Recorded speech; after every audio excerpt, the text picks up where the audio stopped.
Day 44. Today I listened to the audiobook The Power of Positive Thinking by Norman Vincent Peale.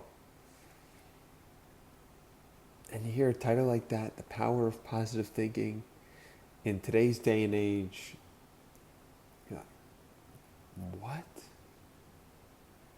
Now been known to think positively, so I guess for people who might be familiar with some of my stuff, they might not be surprised that I'm reading a book like that or that I'm listening to one like that. And what was fascinating was when I actually dove into it, it wasn't necessarily a book about positive thinking.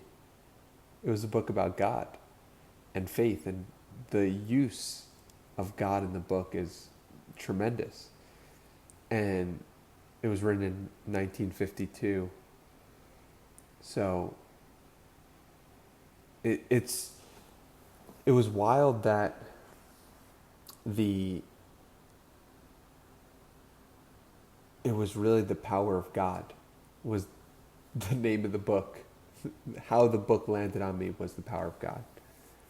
And I loved it. And it's something like that can only hit you, I feel, at the appropriate time when you're ready to hear it. And it's definitely an audiobook I'm going to listen to again and again and again. There were it's maybe 3 hours or 4 hours long if you're listening to it at 1.5 speed.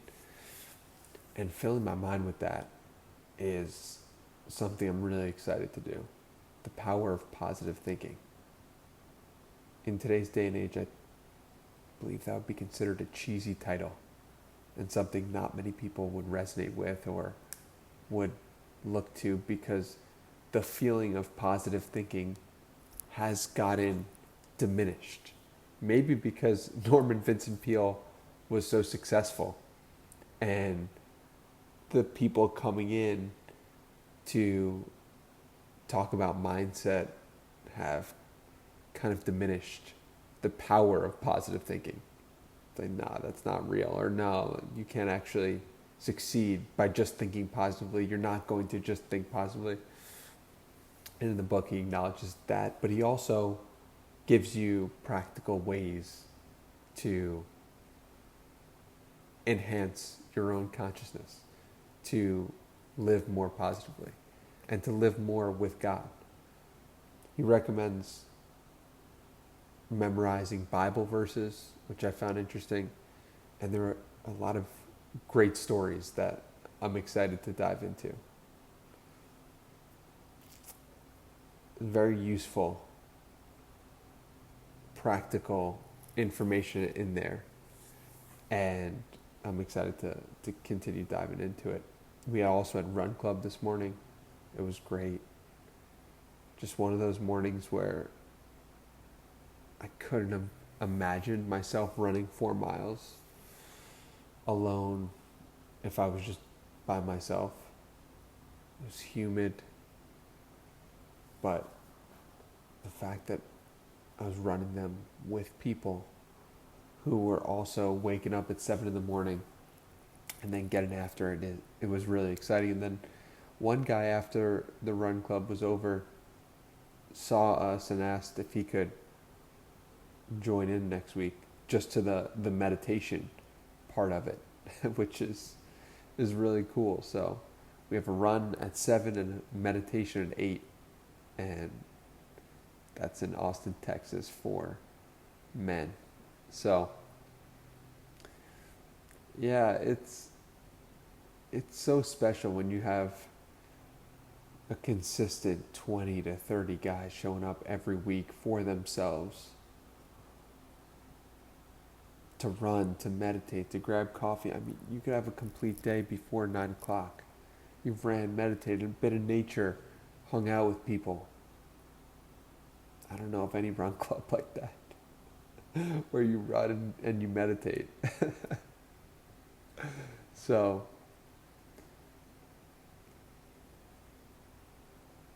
it's what I'd be doing anyway, right? I'd be running anyway, I'd be meditating anyway, and people can just join me on that journey, or they don't have to. And so I think that's made it successful. And by successful, I mean that 20 to 30 people show up every week. And that's a really special thing, and I don't take for granted. Mm.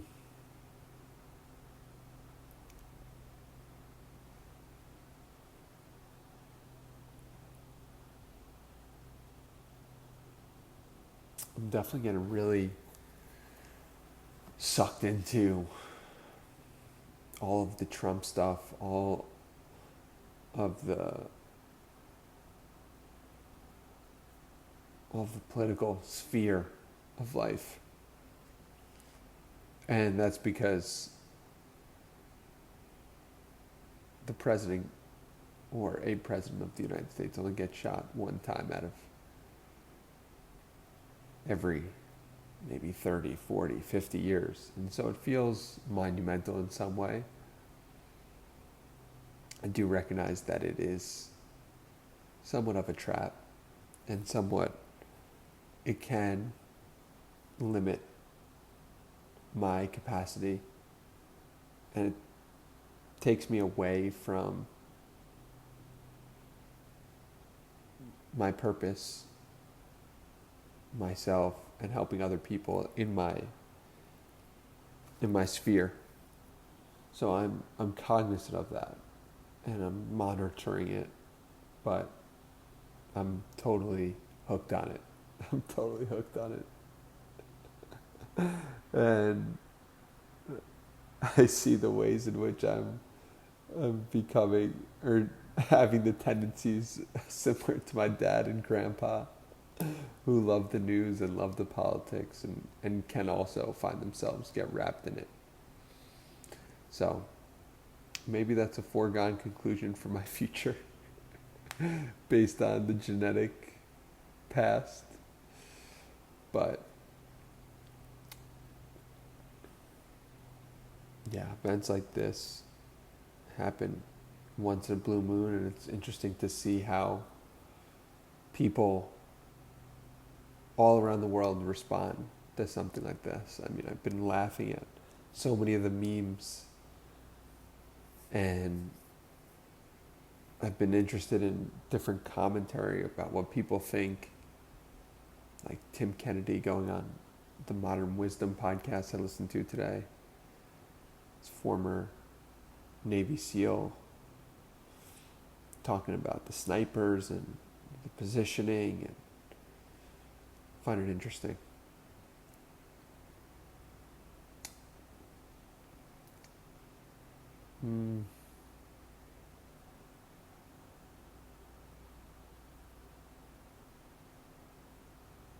Really enjoying cleaning my apartment every,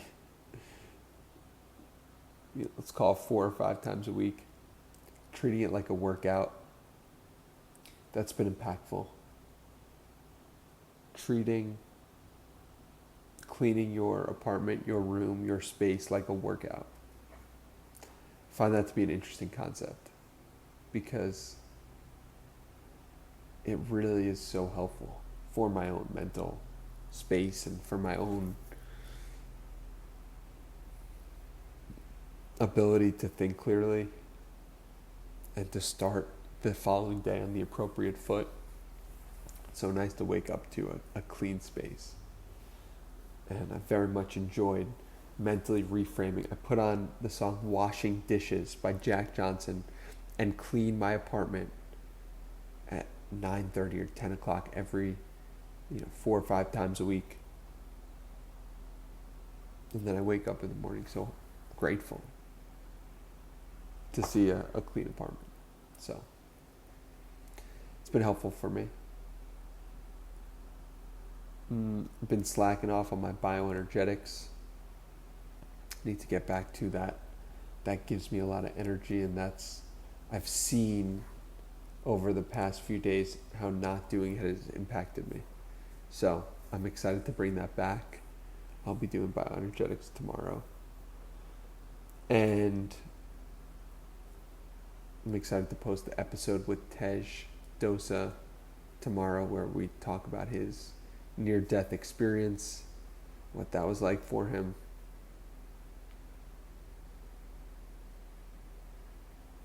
I love Tesh. Such great conversations together.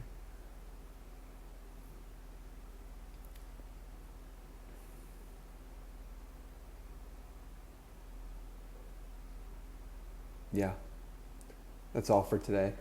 So much love for you. Thank you for watching. Life's going good. It's going good to great.